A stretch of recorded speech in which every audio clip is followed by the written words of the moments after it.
Hello YouTube family. नमस्ते, प्रणाम, जय माता दी, हर हर महादेव। कैसे हैं आप लोग? उम्मीद करते हैं कि आप लोग बहुत ही अच्छे होंगे, बहुत ही मस्त होंगे। स्वागत है आप सभी का मन्नी मिश्रा के लोकगीत पर।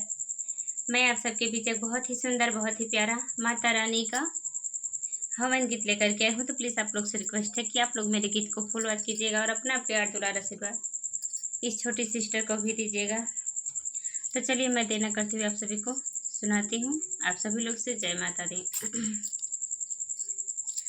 मटिया के बेदिया बनाइब हमन अंगने में कराइब हो।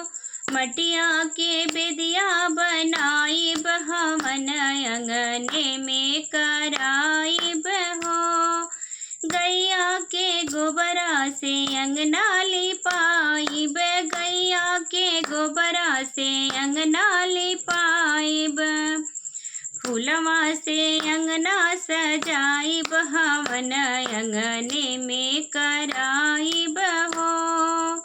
फूलवा से अंगना सजाइब हमन अंगने में कराइब हो। मटिया के बेदिया बनाइब हमन अंगने में कराइब हो। बगिया से जा कर के फूलवा ले आइब, बगिया से जा कर के फूलवा ले आइब। रची रची बेदिया सजाइब हमन अंगने में कराइब हो। रची रची बेदिया सजाइब हमन अंगने में कराइब हो। मटिया के बेदिया बनाइब हमन अंगने में कराइब हो। मटिया के बेदिया बनाइब हमन अंगने में कराइब हो। सोने के दियना कपूरे के बाती, सोने के दियना कपूरे के बाती, सोने के दियना कपूरे के बाती। बेदिया पे दियना जलाइब हमन अंगने में कराइब हो। बेदिया पे दियना जलाइब हमन अंगने में कराइब हो।